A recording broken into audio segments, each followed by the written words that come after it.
আসসালামু আলাইকুম, welcome to my channel regal cuisine.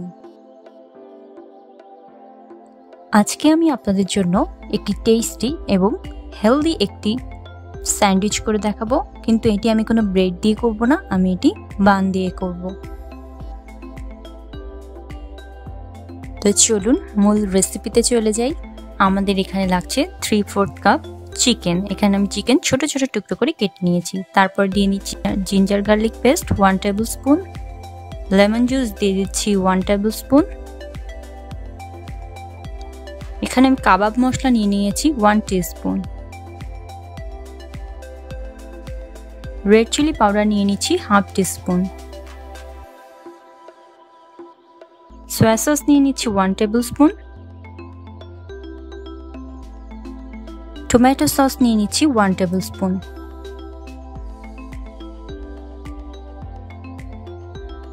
এবার আমি এটাকে ভালোভাবে মিক্স করে নিব।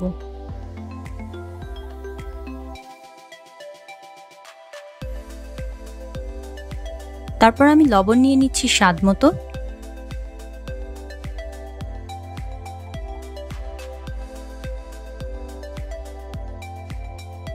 এটাকে রেস্টে রাখার কোনো প্রয়োজন নেই। এবার একটি প্যানে আমি সামান্য তেল নিয়ে নিয়েছি। এখানে আমি পেঁয়াজ ছোট ছোট টুকরো করে কেটে নিয়েছি এবং সেটা দিয়ে দিচ্ছি 1/2 কাপ।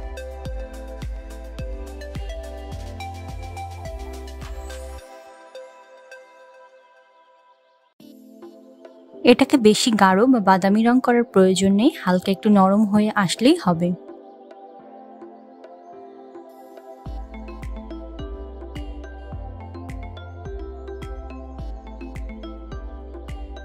পেঁয়াজটি নরম হয়ে এসেছে। এবার আমি এর মধ্যে যেই ম্যারিনেট করা চিকেনটা রেখেছিলাম সেটা দিয়ে দিচ্ছি।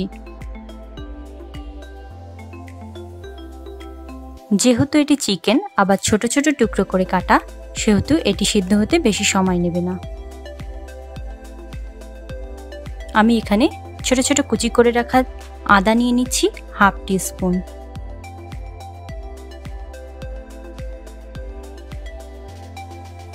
আমার চিকেনটা সিদ্ধ হয়ে এসেছে।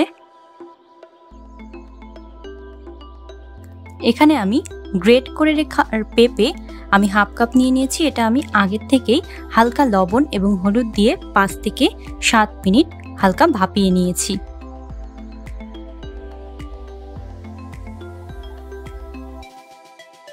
এখানে আমি গ্রিন চিলি নিয়ে নিচ্ছি 1 টিস্পুন।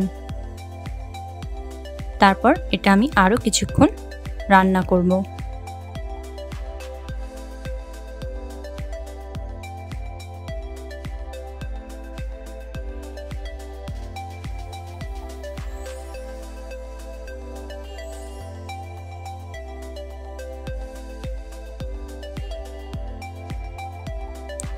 দেখুন এটি হয়ে গিয়েছে এবং এখানে তেল বেরিয়ে এসেছে। আমরা এবার তেলটা একটু ঝরিয়ে নিয়ে আমি অন্য একটি পাত্রে নিয়ে নিলাম।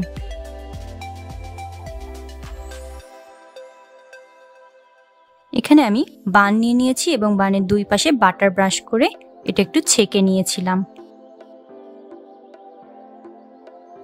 এবার আমি মেয়োনেজ নিয়ে নিচ্ছি 1 টেবিল স্পুন এবং এখানে টমেটো সস নিয়ে নিচ্ছি 1 টেবিল স্পুন।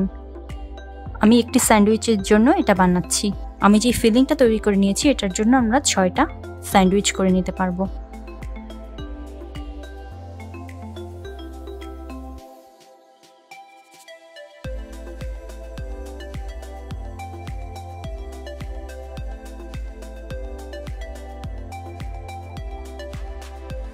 আমি এখানে দেখুন সুন্দর করে দিয়ে দিচ্ছি।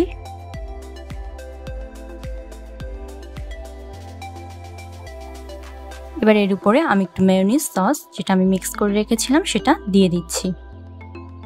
এটা কিন্তু খেতে অনেক টেস্টি এবং হেলদিও। এটা কিন্তু বাচ্চারা খেতেও অনেক পছন্দ করবে।